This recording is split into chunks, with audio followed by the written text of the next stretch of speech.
This is Cerebral Cinema. Movies of the mind. For the safety of your smile, use Pepsodent twice a day. See your dentist twice a year.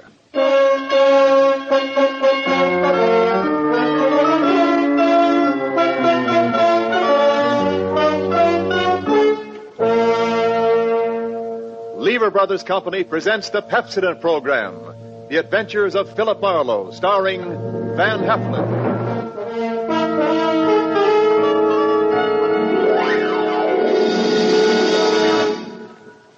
Pepsodent presents Philip Marlowe, Hollywood's famous private detective created by Raymond Chandler. Philip Marlowe, tough, cynical private eye of Murder My Sweet, the sardonic, case-hardened detective of The Brasher Doubloon, The Lady in the Lake, and The Big Sleep.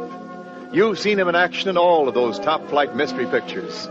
Now, in order that you may continue to enjoy this exciting mystery series, Pepsodent brings you The Adventures of Philip Marlowe on the air with a cast of noted radio players, and starring MGM's brilliant and dynamic young actor, Van Heflin.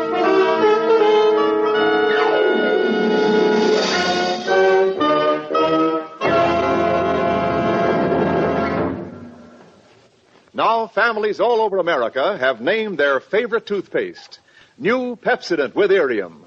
New fresh-tasting Pepsodent with the new cool, minty flavor. It's the 3-to-1 favorite over all other toothpastes. It's true. With families all over America, new Pepsodent is the favorite 3-to-1. Families from coast to coast recently compared new Pepsodent with other toothpastes at home. They preferred new Pepsodent by an overwhelming average of 3-to-1 over all other brands they tried. These families, 3-to-1, said new Pepsodent tastes better, makes breath cleaner, makes teeth brighter. Yes, families 3-to-1 say new Pepsodent tastes better, makes breath cleaner, makes teeth brighter. Get new Pepsodent toothpaste for your family right away.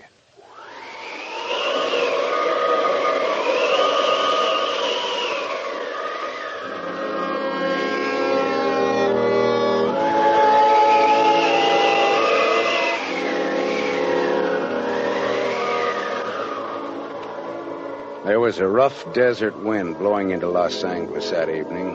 It was one of those hot, dry Santa Anas that come down through the mountain passes and curl your hair, make your nerves jump and your skin itch.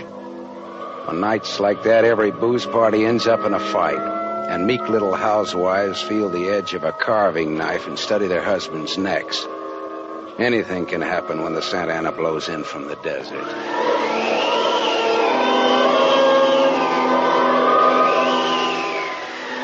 I closed up my office early. I got tired of reading Philip Marlowe, private investigator, backwards on the ground glass of my office door. So I opened the door and closed it from the outside and locked it and went out to get a beer before I went up to my apartment.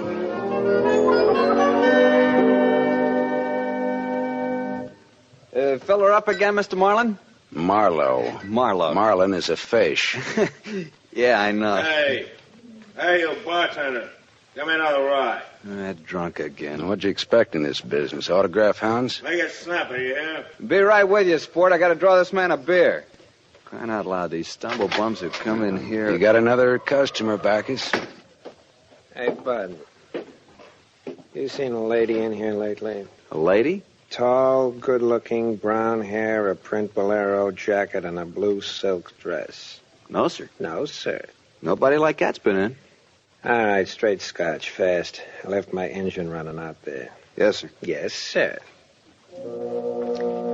This slick-looking, sarcastic guy stepped up to the bar and drank his scotch whole. And he stopped. The drunk was grinning at him. And then, without changing his grin, the drunk swept a gun from somewhere so fast it was just a blur coming out. Made a couple of hard snaps, and a little smoke curled. Very little. All right, you other guys. Don't move. So long, Waldo. All right, don't move, you two. Oh, Waldo. But I made his nose bleed. So long, boys. Drink up. All right, get on that phone, kid. I'll get his license number. Holy smoke. Holy smoke. Not too late. Drove away with this dead guy's car. Maybe he ain't dead. He's dead, all right. Where's your phone? This is for the police.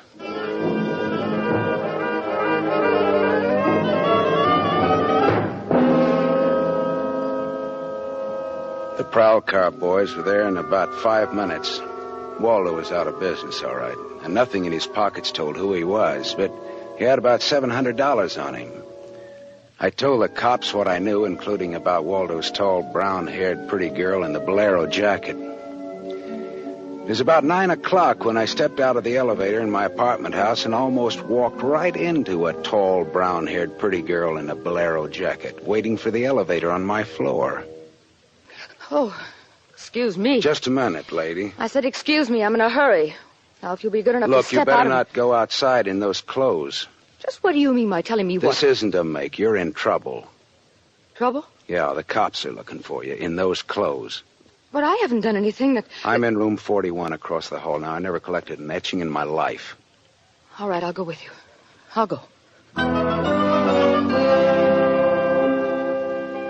I got to my room and rustled up some scotch and soda and brought the girl her glass.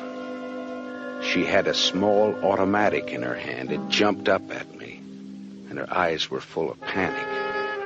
I put down both glasses on the table slowly so that I wouldn't be misunderstood. Look, sister, maybe this wind has got you crazy, too. Don't move. Be careful, don't move. A man just got shot in a bar down the street. Before he got it, he'd been asking about a tall, pretty girl with a bolero jacket, like yours. What did he look like, this man? Tall, 5'11", slim, dark brown eyes with a lot of glitter, dark suit, white handkerchief in the breast pocket.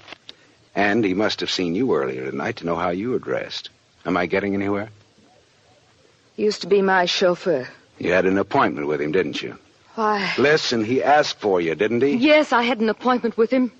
He'd stolen something from me when he left 3 days ago. I was going to buy it back from him. Why didn't you tell the police? I couldn't tell them. It was valuable, wasn't it? Valuable enough for Waldo to steal? $15,000. Oh, it's peanuts. But it wasn't the value. It meant something to me. The man I love gave it to me, and now he's dead. He was a flyer shot down over Germany.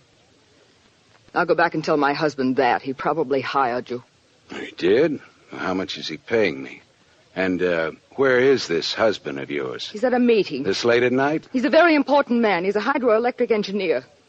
I'll have you know that my husband is one of the... Skip it. I'll take him out to lunch sometime and have him tell me himself.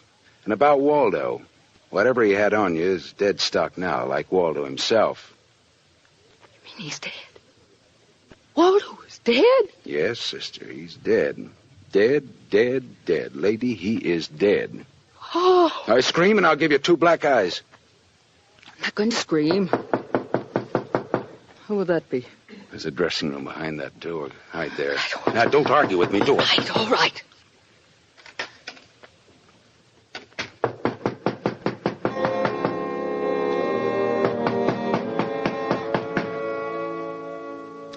Then I went to the door, making a loud, yawning sound. The backs of my hands were wet. I opened the door.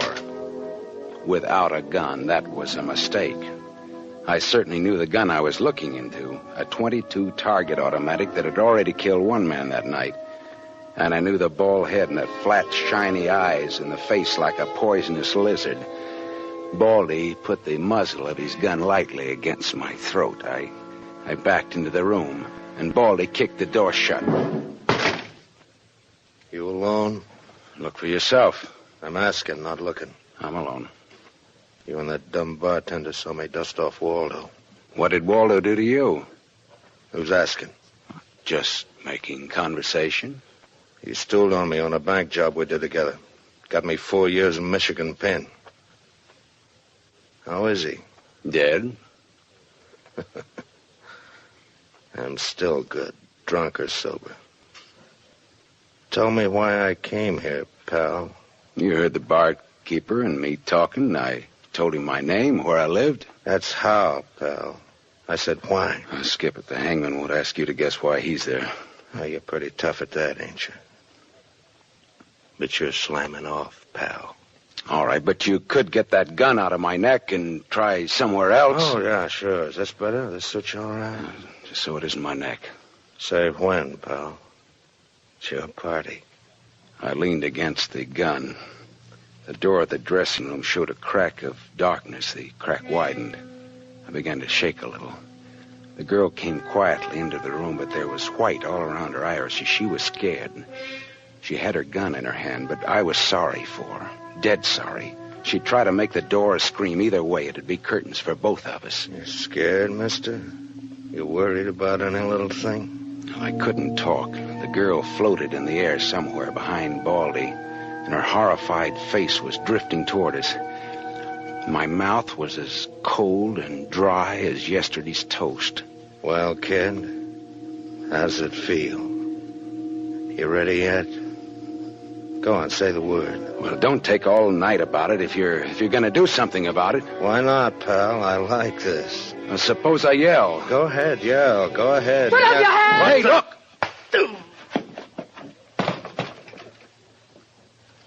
Oh, Thanks, sister. Thanks. That buys me. Everything I have is yours now and forever.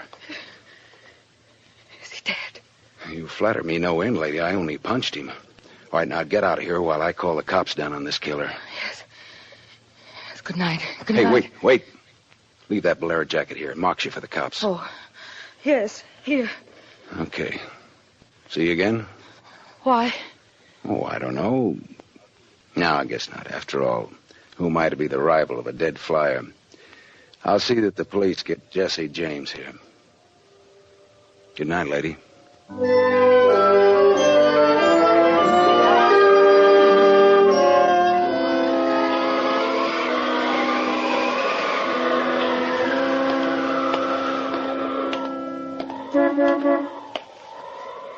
Yeah?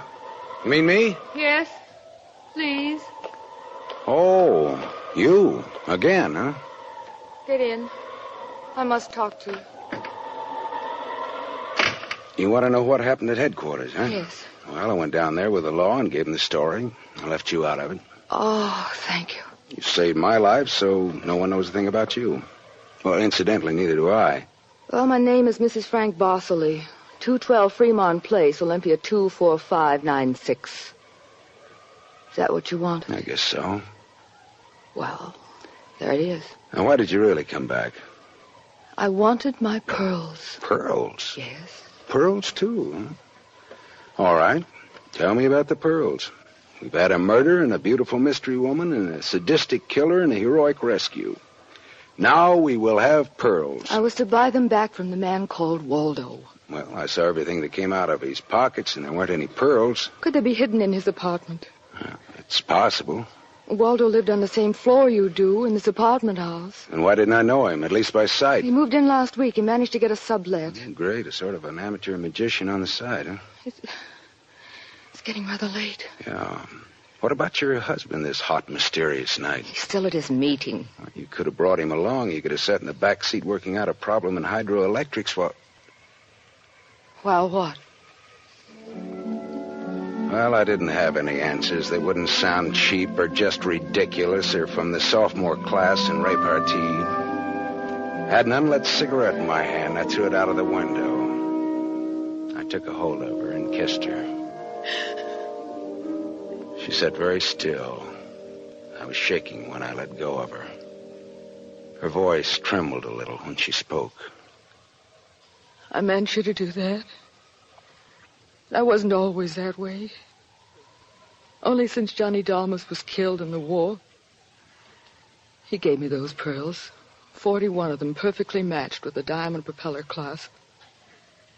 I'd have loved them if they'd been wooden beads because he gave them to me. I love Johnny. The way you love just one time. You understand that? What's your name? Lola. Lola, how did you explain a $15,000 pearl necklace to your husband? I told him they were imitation, and I bought them myself. How did Waldo latch onto them and what they stood for? When my husband was in Argentina, Waldo and I'd go for long drives. I was restless and wretched because of Johnny. Sometimes Waldo and I had a little drink together, but that's all. But you confided in Waldo about those pearls. I was a fool. And when your husband came back, Waldo stole the pearls and offered to sell them back to you, or he'd tell Papa, huh? I was a fool. And now you think the pearls are upstairs in Waldo's apartment? I suppose it's a lot to ask. No, sweetheart. I've been paid. I'll go look. Wait here, huh?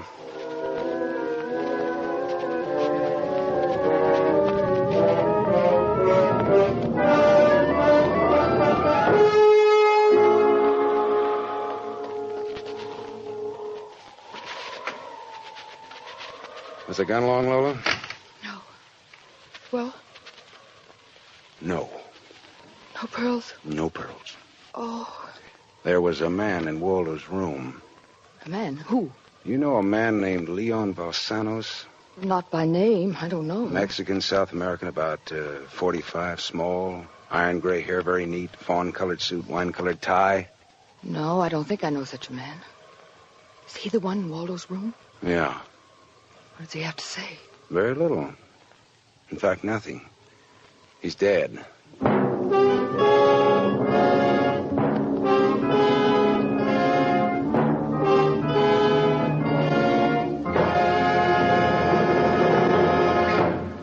You are listening to The Adventures of Philip Marlowe, starring Van Heflin, with music composed and conducted by Lynn Murray. Yes, families all over America have named their favorite toothpaste. New Pepsodent with invigorating Irium foam. New, fresh-tasting Pepsodent with a new, cool, minty flavor. It's the 3-to-1 favorite over all other toothpastes. It's true. With families all over America, new Pepsodent is the favorite 3-to-1. The Farrell family of Evergreen Park, Illinois, preferred New Pepsodent on every single count. The Farrells say New Pepsodent tastes best of all, makes breath cleaner, makes teeth brighter. On all these counts, by an overwhelming average of 3-to-1, families prefer New Pepsodent over all other toothpaste they've tried. It's a fact. Families 3-to-1 say new Pepsodent tastes better, makes breath cleaner, and makes teeth brighter. Remember, this is not just our opinion. It's the honest conviction of the Farrells and other families who compared New Pepsodent with other toothpastes they had at home. Get New Pepsodent, the only toothpaste containing Irium. Get it for your family without delay.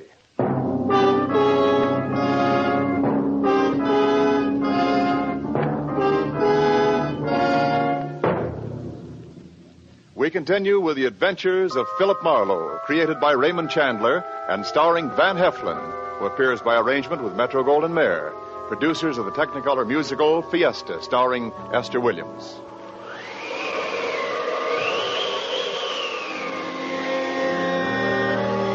I sat with Lola Barsley in her car listening to that jittery, infuriating desert wind gallop around in the midnight streets. I just told her about the Latin-looking man I'd found in Waldo's room in a very dead condition. I held her hands until they stopped trembling. Then I gave her the few remaining details. He had a gun in a shoulder holster, but someone had strangled him before he could use it. Someone? Waldo? Maybe. You see that convertible coupe 2 cars ahead of us? It's been there for hours. It was there before I parked here to wait for you. Leon, the man in Waldo's room, came in that car, but according to the key containers he carried, that isn't his car. Whose car is it? Does it matter? Well, it belongs to a lady, according to the tag on the keys. A lady? Well, anyway, a woman, if you're going to split hairs. Eugenie Kolchenko. In West Los Angeles? Never heard of her. Uh-huh. All right, well, you go home now, huh? What are you going to do? Drive that flossy convertible around, wave at my friends, impress people. You run along now. Me, I've got another date.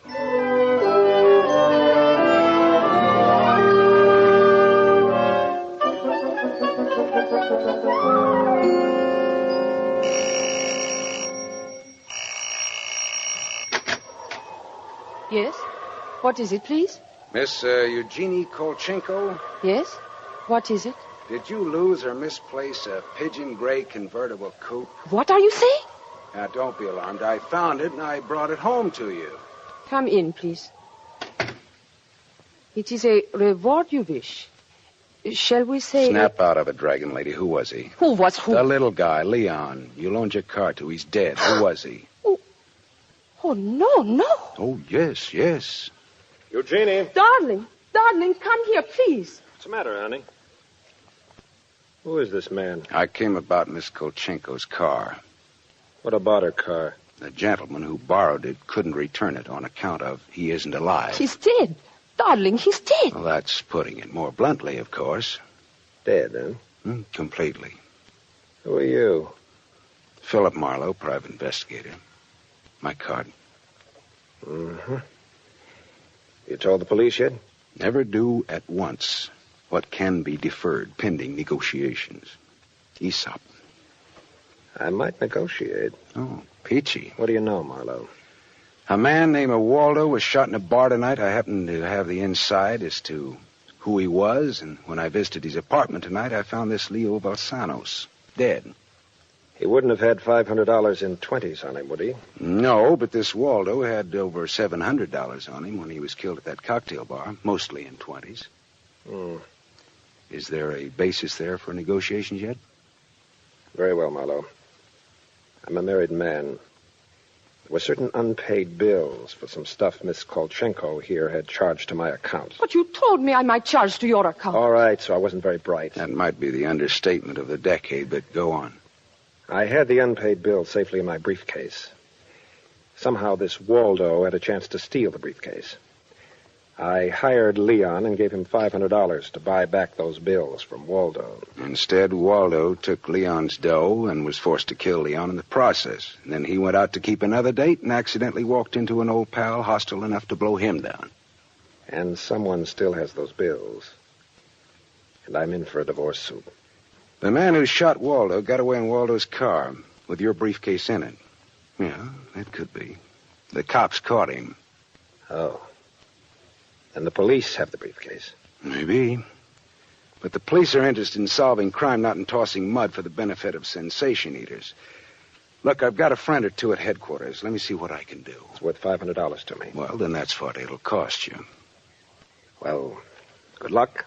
And, thank you, Mr. Marlowe. Philip Marlowe, remember? My name is Frank Barcelay. Barcelay. Oh. What does that mean? The big hydroelectric engineer? Yeah. How did you know? My voices tell me. Who? Darling, this man is manifestly insane. It's the heat, Miss Kolchenko. It's the Santa Ana. It's the desert wind. May I use your telephone?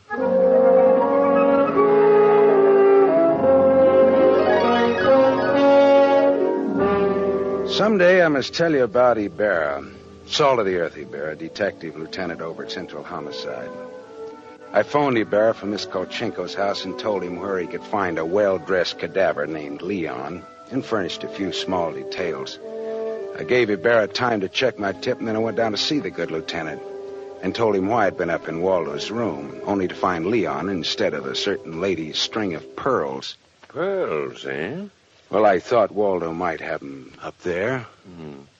Whose pearls were they? A lady's. Go on. Or they might have been in Waldo's car that Waldo's killer drove away in. Yeah. Oh, what, yeah? They might have. Also a batch of unpaid bills charged to the account of a certain Frank Barcelay? Yeah. Uh-huh. Well, now, the police aren't interested in domestic scandal. They want to prevent or to solve crime, right? So? So I've got $500 for the police fund if those pearls and those bills are returned to their rightful owners. Quit your kidding. No, it's a valuable necklace. Yeah? There's your necklace. That's it. 41 pearls, perfectly matched diamond propeller clasp. That's it. That's the one. Take it away, Marlowe. On the level? Just tell me straight what it's all about, all I ask. Sure. Well, this Waldo was blackmailing a wife with the pearls, and her husband with the bills, guy by the name of Barcelay. Well, Barcelay sent Leon to get the bills from Waldo. Instead, Waldo killed Leon, then stepped out and happened to get shot by that guy at the bar. Now, if Barcelay's name stays out of the paper, I get $500, and that goes to the police fund. We'll keep him out.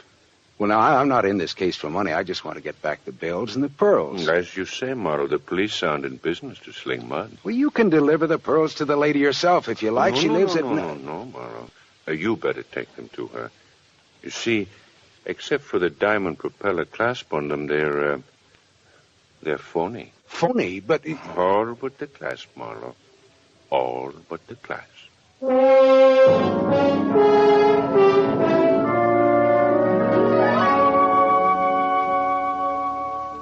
Stared at Ibarra.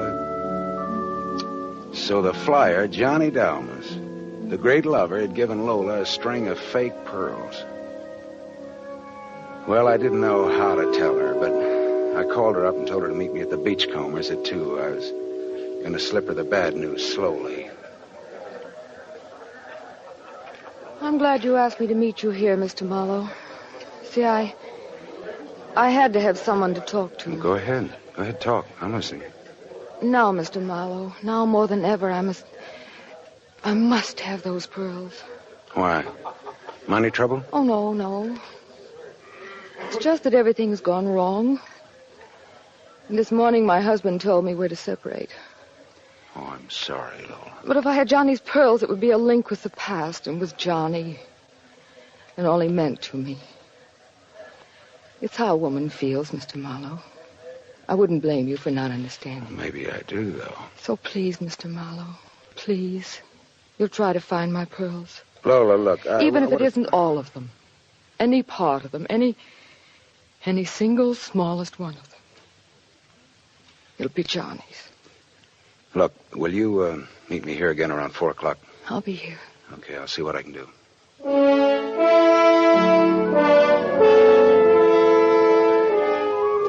There was only one earthly decent thing I could do. I took Lola's glass pearls to a jeweler, and I had him take off the diamond clasp and put it on one of those strings of so-called simulated pearls that they sell you for $3, tax included. And I went back to keep my 4 o'clock date with Lola at the Beachcombers. Well, Mr. Marlowe, anything new? Yes, the police found some pearls in Waldo's car. They found my pearls? No, not exactly. Not exactly? Well, Waldo was getting set to gyp you, Lola. He had the diamond clasp of your necklace attached to a string of cheap imitations. And then he sold the real pearls. Oh, how... Oh. These are the imitations here. Yes. But it is my clasp. The clasp is real. Is that all right? Yes, it's the clasp that Johnny Dalmas gave me. Of course it's all right. Oh, that's swell. And thank you so much, Mr. Marlowe. Forget it. I won't. Not ever. Well, is this goodbye? Yeah, I think so. You'll never get over Johnny Dalmas, Lola. If anybody ever bothers you again, though, well, let me know. Name's Philip Marlowe.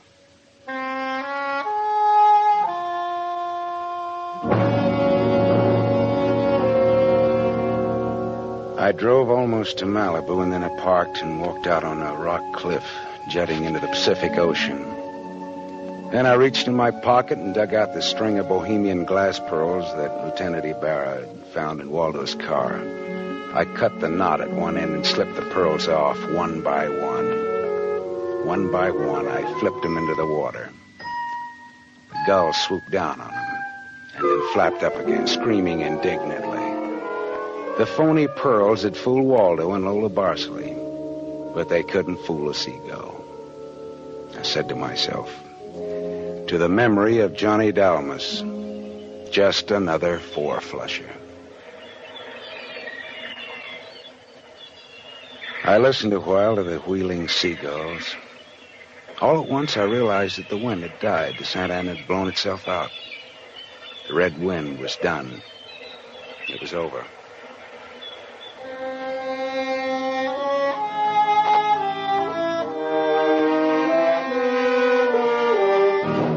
You have just heard Van Heflin starring in the first of a new mystery series, Raymond Chandler's The Adventures of Philip Marlowe, brought to you by the Lever Brothers Company, makers of Pepsodent.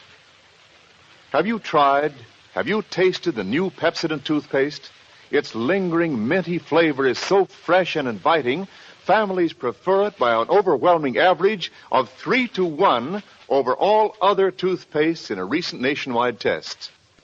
They said new Pepsodent tastes better, makes breath cleaner, and makes teeth brighter.